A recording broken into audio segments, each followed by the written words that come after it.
Hello, it's December 2023 and welcome to this month's edition of Islington Mill and, the monthly podcast series about the cultural life and times of one of the UK's most beloved artist-led creative hubs, Salford's Islington Mill. For this, the last edition of Islington Mill and of the year, I'm joined on the podcast by Ames Pennington and Oscar Marchuk to discuss Ames' new film, Tops, which had its official Manchester/Salford, I guess in parentheses, Greater Manchester, debut here at Islington Mill on Thursday the 30th of November. Tops is a documentary about top surgery in which Ames speaks to 4 different people who have had this medical procedure about the effect that it's had on their lives. And I realise now saying it and describing the film that way makes it sound very dry, but I have to point out that it is raucously funny and something that I think we in the queer community aren't that used to seeing, which is depictions of queer lives and specifically trans experiences done in such a loving and funny and endearing and heartwarming style. And I would heartily recommend a viewing of Tops to any of this podcast listeners when hopefully it goes on to bigger and wider distribution next year.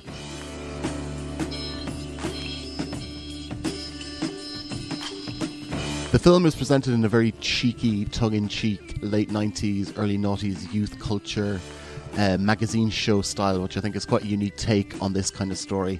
But I'll let Ames describe the influences on what brought Tops around themselves during the course of the interview. We are also joined for this interview by one of the subjects of Tops, Oscar Marchuk, who's recently returned from the Gay Games in Mexico, carrying the gold medal for powerlifting in the MX category. Well done, Oscar. And we also cover Ames's long involved history with Islington Mill itself, which goes back, oh sorry babe, I think it's looking at maybe a couple of decades now, eh? But that's enough of me rambling on to intro the podcast. I'm going to hand over to myself again, from myself to myself, yet again, for this current edition of Islington Mill and featuring Ames Pennington and Oscar Marchuk to discuss the new queer documentary, Tops. Take it away. So, welcome to Islington Mill and Ames Pennington, director of the film Tops. How are you doing? I'm doing really well, thanks. How are you? I'm all right, thanks. I'm still drinking enough coffee to wake myself up, even though it's after 1 o'clock in the afternoon. I don't feel like I have my daily dose of caffeination yet, but we're getting there. Well, I've had one shot today and I'm off my face. So Are you really? Does it yeah, go? Does it affect you? Does it go straight to your head? yeah. No, not me. I need to wait about an hour, and then I'll be like. Mm. So this is the second edition of Islington Mill and that I have recorded via Zoom. Last month we did an episode about the International Day of Consent with Irregular Jen, which was the first recording that we'd done on Zoom for the show, and now this is the second. And one of the benefits that we have on doing it via Zoom is that we can have more than one guest. So we're not just joined by Ames today, we're also joined by Oscar, who is one of the stars of Tops. How are you doing, Oscar? I'm really good, thanks. Good. Well, it's great to have you both here to talk about this film. Just for the context, there was a screening of Tops at Islington Mill, must have been about 3 weeks ago now. Yes, actually it was. It was the 30th of November. Today's the 21st of December, so it was exactly 3 weeks ago today. And you were both there in attendance. This is how this edition of the podcast has come together. And I have to say, I was blown away. I really, really enjoyed the film. I didn't know what to expect, but it kind of outstripped my expectations, even though I didn't have any, really. I thought it was just really funny and really cute and really heartfelt as well. Ames, for the listeners, could you explain what Tops is? Yeah. So Tops is I guess a feature-length film that follows my character while I go and interview 4 people who've had top surgery. Okay. And we go, and it's very in the style of kind of like brash 90s, early 2000 British television, where we go knocking on people's doors. So it's quite um it's got a quite dry sense of humor, I'd say. And we meet people, we go around their homes. There's a bit where I interview them, and I guess I'm referencing a lot of different TV and also playing with the idea of like the artist and a version of an artist that you want to put out there. So looking at autobiography and things like that, really. Mm. So it's split up into 4 episodes, and we kind of follow my character throughout these episodes. And by episode 3, it starts really breaking down, and you really see a character arc developing. And I meet Maz, Yaz, Elliot, and Oscar. All 4 people, sorry, are just very different, I'd say, from each other in lots of ways. And yeah, it's just been a real pleasure to make. Would you just, it's interesting hearing you talking about it. Would you describe Talks as a documentary? Yeah, I'd say like it's a hybrid documentary with, Okay. What does maybe. what does hybrid documentary mean? I mean, it's not a straight documentary. Let's call it a queer documentary in the Okay. sense there's fiction, non-fiction, all mixed in between. Hmm. So it looks I mean, I think the copy from the outset is kind of a bit tongue-in-cheek, so you can get a bit of a flavor of it.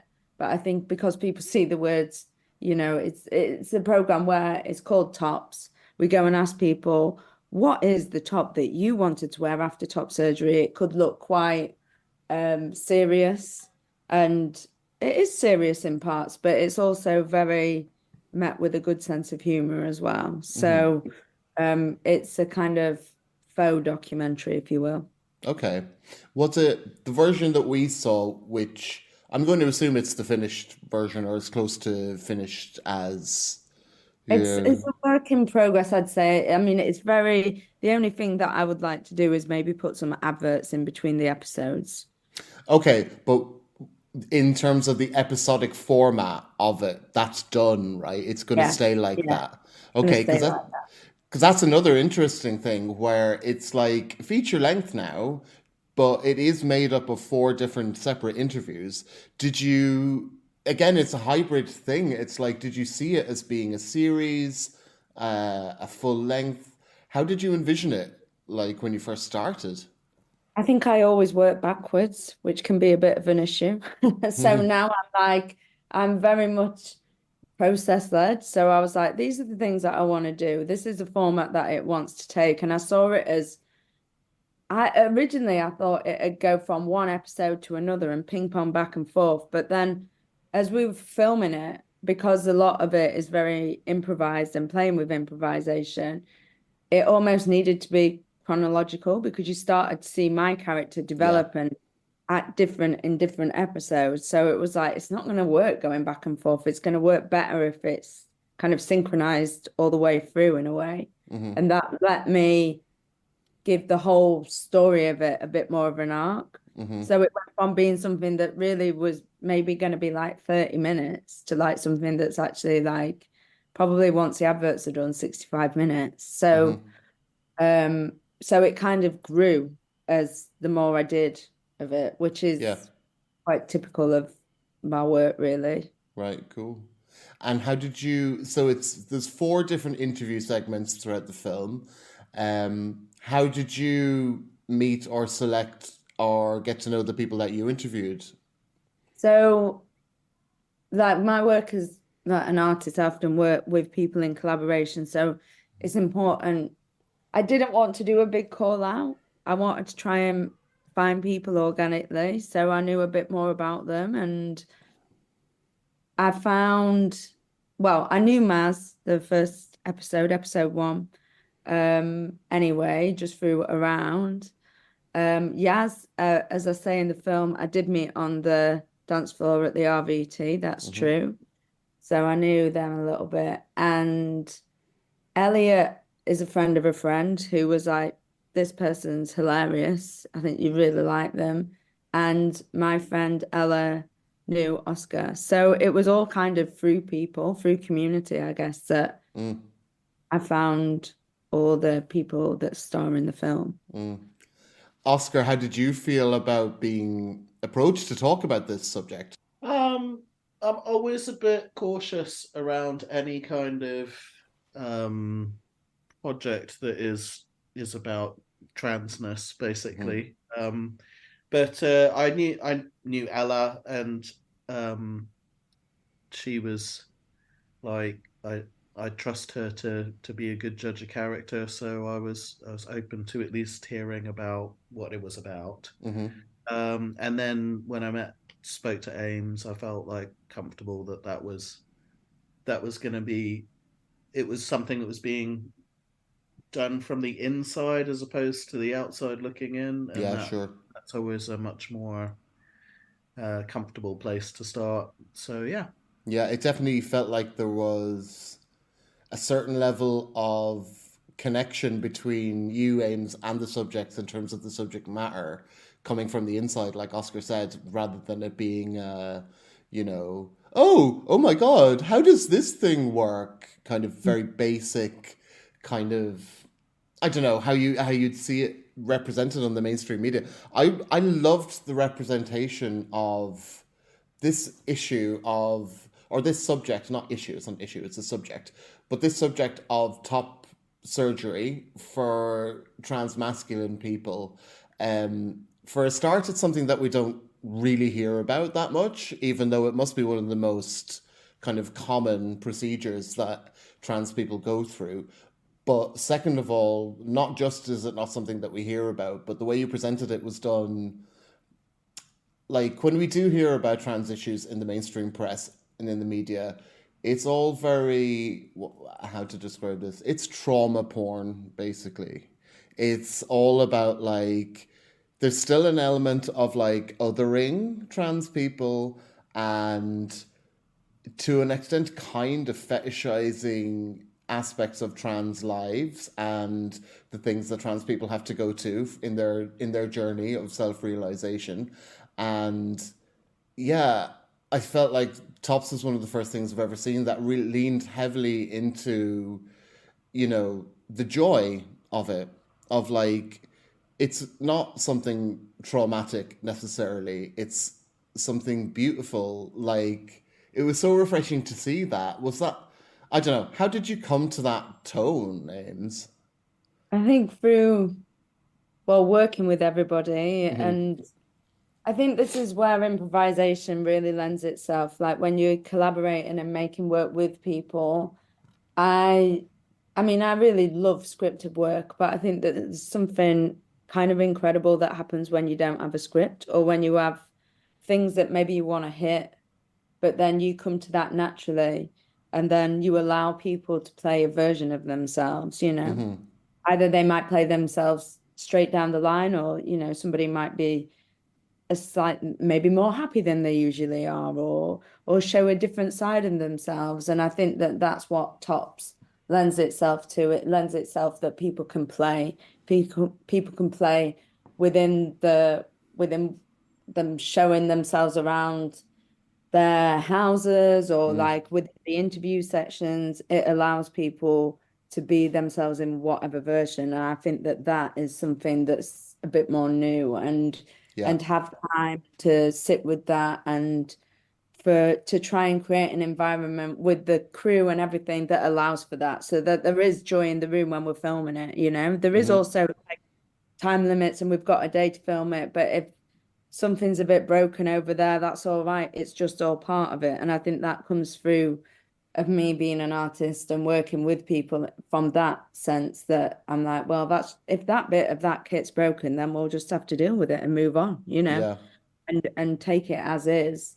And I think that I hope that that has lent itself, that people feel able to play and be themselves in whatever version that is. Hmm. That comes across, I think, on camera, and I wanted to show that when I edited it. Hmm. Yeah, I definitely do think it comes across. Also, one of the things, I mean, I could be wrong here. I'm going to go out on a limb and say that when I see representation in the mainstream media, it tends to be skewed, as far as I can see, more towards trans femmes. And I don't see that much trans masc representation, really. That could be my own problem. That could be just like not looking at the right sources. But was there, like, okay, have you had a favored piece of trans mask representation in mainstream media that you just really like and were like, oh, would maybe have been an inspiration? Or to broaden that out, what were the inspirations for Tops? Beyond the format of, yeah, it's like a late 90s youth TV thing, beyond Mm. that format in and of itself, what were your inspirations to make it?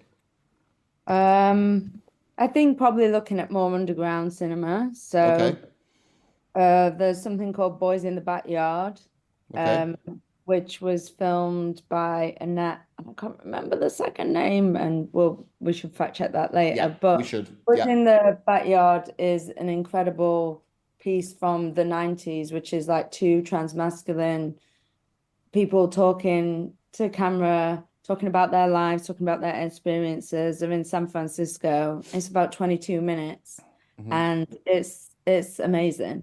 Yeah. And I saw that the other year, and I just thought, I just love that piece of cinema. Hmm. And I saw that through, um, I think from a trans programming, something that was on recently, and or like a few years ago. Mm. And I thought that's just a great piece of cinema or film. Like it's just brilliant. Mm. And then there's a film called The Watermelon Woman. I don't know if you've ever seen that. Mhm. But that's with Cheryl Dunn. And that really plays with this idea of like, I guess, queer, black, lesbian history. And Cheryl's just amazing in it because they're like, is it them? Is it not them? This idea on them playing a version of themselves. So that's what I Yeah. got from. And they call that work a kind of faux documentary. So Hmm. there was something in that. So I guess it's more on the outskirts that I've kind of looked at. Yes, I've taken format of a classic, I don't know, BBC thing or played with this kind of line, this hook line, which what is the top that you wanted to wear after top surgery? But then Hmm. under all that is stuff like Boys in the Backyard, is the Watermelon Woman, like Hmm. those films that have like encouraged me, I guess, as like an artist and a filmmaker. Yeah. Oscar, do you have any favorite pieces of trans mask representation like that? Um, Director is Annette Kennelly for Yeah, Boys. that's it. That's her name. Yeah, Annette Kennelly. Favorite pieces of trans mask representation. Because it's Gosh. just like maybe it is just the kind of area of the queer spectrum where me and my partner exist in.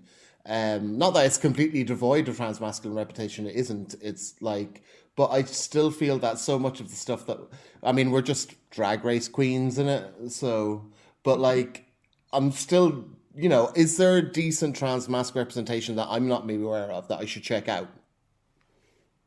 Um, I I don't know. I mean, it's difficult, really. I feel definitely that there is trans mask representation, um, but I don't know that it gets the kind of focus and spotlight that trans femme representation gets, and that Hmm. is, I think, down to a lot of different things, and it's difficult to also like know necessarily um there's some the realities that are leaned into are real, that Hmm.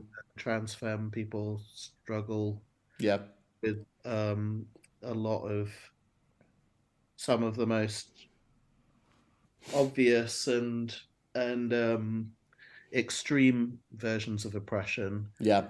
and that as trans mass people we can on some level um slip into the background, I Yeah. think.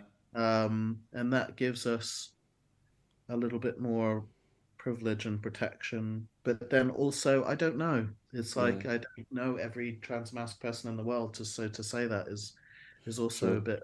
I make assumptions based on my own sort of lived experience. Hmm. Um, I don't know that I've seen the the type of trans mask representation that speaks to me in a very deep way. Okay, yeah. That mainly because I'm older and a lot of the trans mask representation has been younger. Oh, I Okay. did see there was a documentary a while ago about an older trans guy. He was just basically been given his um, terminal diagnosis for cancer, Hmm. and he was like an older cowboy who lived out in the desert somewhere. Okay. And I can't remember his name, which is really annoying. That can But be he, another one for the show notes when we yeah, remember that. I'll see if I can find the film. Hmm. Yeah, he was really interesting. I think also like reps, trans mass people that I've seen have been like on the quieter side, Yeah. sort of um, less sort of glittery, which is just not as attractive in the world that we live in. Mm. People want to see the sort of extrovert kind of Yeah. stuff. Got though, speaking of drag race, you have got oh, I've forgotten their name now. There's The been one some the one trans who won men. last year is a trans Oh, person. it's Buttermilk? all. I don't know. I don't know. Yes, that's Yeah. it. Got I me. thought they were amazing, and I love that we finally got somebody who is like trans faggy, Hmm. getting some kind of like. I absolutely love watching trans mask people explore that sort of faggy, glittery, in your face Yeah. sort of expression. I think Yeah. it's really beautiful. I think it's incredibly courageous to, and Yeah. it's also incredibly subversive. So I really Yeah. love that. Well, I Um, mean, I could be wrong here, but I definitely see it in a couple of performers in particular. But I do feel like the younger generation of trans mask folk are a bit more drag friendly. Like I know yeah, some trans men who identify as trans men who still do drag. And yeah, that's so cool. And it's not even just like traditional like femme passing drag. It's very blurry, very like incorporating their body hair and just mm, really cool things like that, which I as a person, as a cis man, I love to see masculine elements being incorporated into the gender fuck because it's like, oh, that could be me, yeah, kind of thing. It's very welcoming and I love that a lot. And I do like, yeah, it could be again just my perception and the kind of like limited circles of people that I'm in. But I do feel that the younger generation of folks are just like, it's much more of a blur. They're much happier. Just, it seems that to me that they're much happier with like accepting the confusion yeah. than like, I think as well. Like we just don't. We can't be sensationalized in the way that trans femme people can be. okay, can you Um, yeah, I'm how just do you mean? thinking like you get um the whole sort of like child grooming argument Uh-huh. kind of Yeah. falls apart around trans mask people, Yeah. I think. Yeah. So because of the whole penis as the threat sort of thing. Yeah. Um, so I think that also kind of makes us makes us less kind of othered in a way. Yeah. Yeah. It's just Although me thinking about this on the fly, sure, really, sure. as Although to why. one thing that I have heard recently, I think it was from someone on Drag Race actually. They were talking about the birth control laws in America and how the Senate is trying to really, or I don't know, whatever that thing is in America, that is trying to clamp down on kind of like people's bodily autonomy and life. What's the Women's phrase? or Yeah. like Um, people who can carry children, can carry carry children. babies, basically. Yeah, But again, that's actually something that's it's obviously it's going to affect cis women, but it's massively going to affect trans men as well. And it's kind yeah, of an underhand way of putting into law something very transphobic, but people don't necessarily read it as being transphobic because they just associate the kind of fertility stuff with cis women's bodies, but it's going to have a Yeah. massive effect on trans men's bodies, and that's something that's not directly, overtly acknowledged as such, because, like we were saying, trans Well, that's the whole like we don't exist sort of yeah, stuff going exactly, on. exactly, yeah, Um, yeah. Okay, I'm gonna like dial Yeah. back because we're getting into some Heading into other territories. yeah, other territory, and it's getting very serious. And one of the things that I Can I just loved, add? yeah, Oh, sorry, just, go ahead. but just thinking of in terms of films as well, there's an archive called the Otherness Archive that Okay, has got a lot of queer and trans films that has been there for a year or so, maybe by Sweat okay, Mother. And that's you can find some really interesting stuff on that. So I think for me there is stuff out there, but it's still more underground that I'm Yeah. interested. So yeah, yeah, so Otherness Archive is a good one to check out. I will yeah. definitely check it out. Beyond the explicitly queer stuff, Ames, what were your like direct inspirations for tops? Because I've got some ideas, but I want to hear what like basically what were you watching when you were like 15? Because it feels watching tops, it was very like, oh, I'm a teenager again. This is like Channel 4 at 1 o'clock in the morning. I Like, mean, I don't know. What was I watching when I was a teenager? The Royal Family, a lot of yeah. Carolina Hearn, League of Gentlemen, probably, but Mm. also Street Mate and things like Oh that. You know, yeah. Yeah, BBC, yeah. all that. It's definitely got all that kind of, and I guess other kind of things like British telly, like Homes Under the Hammer or whatever's craps on in the day, you know, that Yeah. I've E-hole. like, you know, all that type of thing, changing rooms. Like one Yeah. of the funniest moments in TV history is when somebody Handy Andy breaks that teapot in changing rooms. I mean, hit you like a body blow. It's just like, I mean, it's awful actually what they're doing in that program. It's just awful in ethically, but it's still hilarious. And I just do feel sorry for those two women in it. But there is just there is a lot of hilarity in British telly like that, you know, Yeah. How of did that you type. how did you come to your own character as presented in Tops in terms of it's a mixture of like self-deprecation but also self-aggrandizement, I guess? Like what was your process in coming towards like you're inhabiting the role of a TV presenter of like Yeah. a late 90s, early 90s, whatever, youth TV. Yeah, cool. Like but there's so many layers to it. How did you arrive at that? Well, I think watching that type of stuff, and then also the voice slightly changes when you know, hello, and what you know, it's got more of a well-to-do. I mean, it's still like a northern twang in there, but Yeah. has a well-to-do. And then I think just by yeah, like I say, I'm really processed. So I really bounced off the other people that I kind of worked with, and then started to realize like. Oh yeah, it's really this version of me is kind of like me as like a younger person that there's elements of it where I watch it and I'm like, oh, I'm just watching me as like a 16-year-old right now. Like when I'm Yeah. on the phone to my mum. I mean, to be honest, me and my mum still have a few arguments like that, but not as bad as that. But Mm-hmm. Mm-hmm. you know, it's like watching your former self or like aspects of yourself throughout time, I think that's Mm. what I've drawn upon. Mm. Is that trippy? Is that a trippy feeling when It you is do when you tricky come to when an you end? start and watch it back and you realize what you've done without Yeah. knowing it. Yeah. And I work a lot, I think, subconsciously. And Yeah. I always say, oh, things are just percolating because I'm not necessarily somebody that's going to make a script from the get-go. I think I'm quite interested in doing that because I just wonder what it is like. And when I've made scripts before, it is interesting. So, but when you are working more with improvisation and you just seem led by what comes out, it's Mm-hmm. then very trippy to watch it backwards. And you're like, oh, that's what I've done there. Yeah. It's like sometimes I'm working backwards. It's almost like I know what I'm doing, but then it's hard when you're as well in it and kind of directing and Yeah. kind of producing at the same time because we Yeah. had such a small crew, Yeah. what we managed to achieve.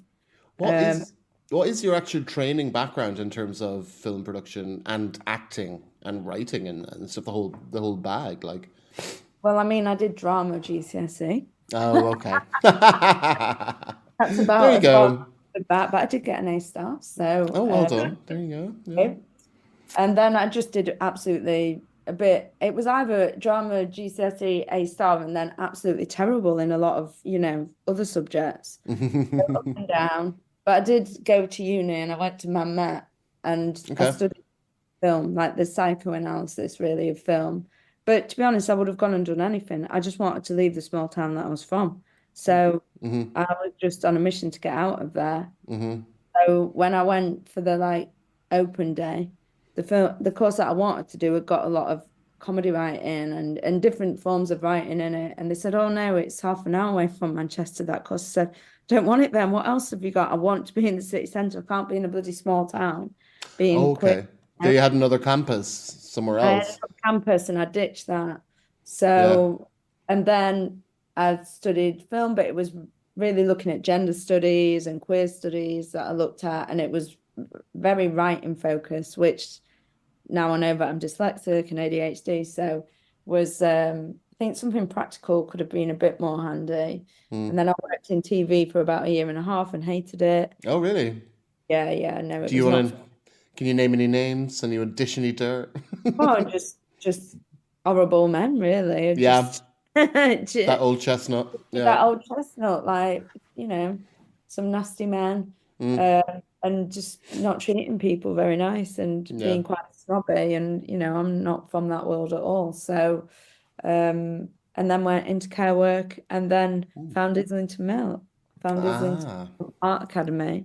So Yeah. had an alternative art education and So started up from there.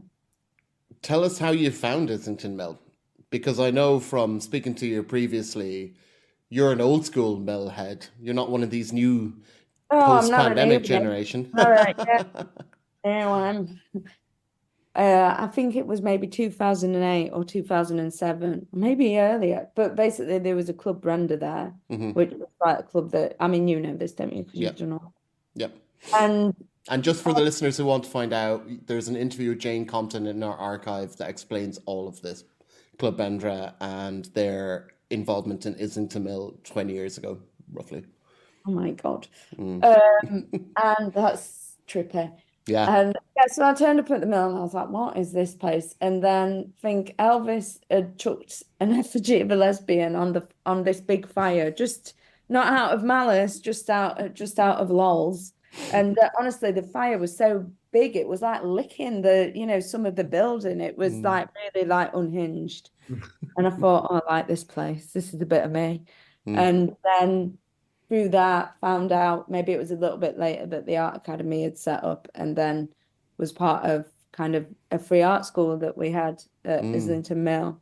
And we were in the floor when it was not renovated and it was bloody freezing. Yeah. And me and Murray had sheds up there at one point. And yeah, it was a very nurturing time where we'd make work really hard and then we'd play really hard and put on club nights and be Mm. in bands and Mm. do a Twin Peaks night that was just absolutely, wild. And it was like really, it is part of me, Mm. It's a very special period of my life being at the Hmm. mill and something that has made me who I am. And the relationships with Bill, Murray, Rachel, all Mm. my friends, Laurie, that's like it changes you. Yeah. There is Period of something very special about the place. I think even beyond, there's obviously a very big social side of Islington Mill. So many creators there who get to know each other and become friends. And like a lot of us meet with similar, not exactly the same, but similar backgrounds where we connect on that level. But also like artistically, I'm someone who I never went to art school. I did same as you. I studied film studies, but it was very much film studies, not the practical making of films. So I never went to art school. I really appreciate the freedom that Islington Mill has afforded me to be able to fuck around, to yeah. just like learn and learn myself and put myself to the test and be like, okay, that works, that doesn't work. And yeah, there is something very special about that place artistically. It is nice to hear you talking about the arts club, which we've touched on vaguely in on the podcast in the past, but I think interviewing more and more people going down the line as this series continues and everyone's talking about it, I think we should maybe at some point do a show just about the Arts Academy and try and like trace who's been through it and who's created stuff. But it must have been a very special moment for you then to screen tops on the, oh, no pun intended, on the top floor, Yeah, which used to be, for listeners and anybody who doesn't know, covered in pigeon shit, decaying wood. The roof was not fully on, so when it would rain, it would leak through. But now, like you've been up there, you did the screening up there, which I think is the first official screening that has happened on the yeah, I'm fifth gonna floor. take that. Yeah, Definitely. yeah, there you go, you have that. Mhm. Um, it's amazing up there now. Like, I love it. Yeah. Like, It's well, I think it's done in such a nice way that I personally feel that it doesn't feel out of place, even though it's got heating.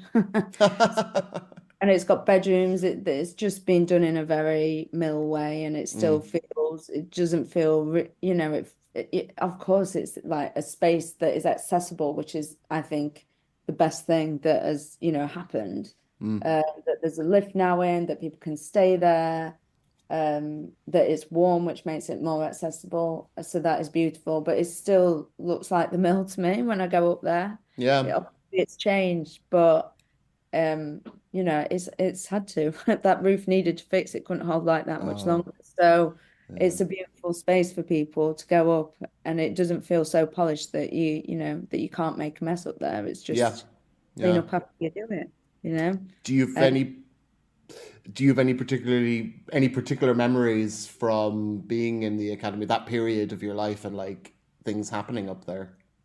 I think that when we decided, me and Murray, because it was so cold up there, that we were like, let's put sheds in. So me and Murray got these sheds, and he had one and I had one, and then we could like daisy chain all the power and then make these sheds hot so you could Mm, actually work. I mean, we were still in gloves, do you know what I mm, mean? Like fingerless gloves, drawing and stuff away. So that was quite special. And then looking back now, I'm like, oh my God, Derek Jarman had like a greenhouse in like his warehouse studio. I'm like, oh yeah, of course you did, because that's going to be hotter and things that I didn't know then that I mm. now know now. And I'm like, oh yeah. And I think one time I held a film screening up there, funnily enough, and Oh we lit wow. it up with tea lights. It was really beautiful. And I think the Working Class Movement Library maybe showed something, and I paired it with another film, Right? which was really nice. But I think we did a Twin Peaks night. Our friends put on Oh a yeah. Twin Peaks That's night, and legendary. That the Twin Peaks night yeah, is legendary. and that there was some weird stuff happening there. There's lots of memories, lots of and also just working up there with people, just making actual artwork and going around and talking to people about it. Mm, Just there was a lot of kind of party, but there was a lot of making as well, yeah. the two intertwined. So all of it really. That's what I mean. I think about now that I'm thinking about it, articulating myself about the mill is that it's such a social environment that you forget that even while you're being social, you're working, like, or you Mm. can be working. Do you know that something is being created out of the society or the socialness that's there? You do. I don't know. It's easy to forget that sometimes. Like for instance, we're having a chat now, and it's obviously for a podcast. But if we met there and we're having a cup of coffee, we'd be having a chat like this anyway. You know what I Mm. mean? It's that Yeah. kind of like, yeah, it's just really nice. Yeah, I don't want to talk about it too much because it's like, it's a thing that has to be experienced rather than talked about, I think. Yeah, it's Yeah, just another reason for people to get down to the mill yeah, and go and do stuff there, because yeah.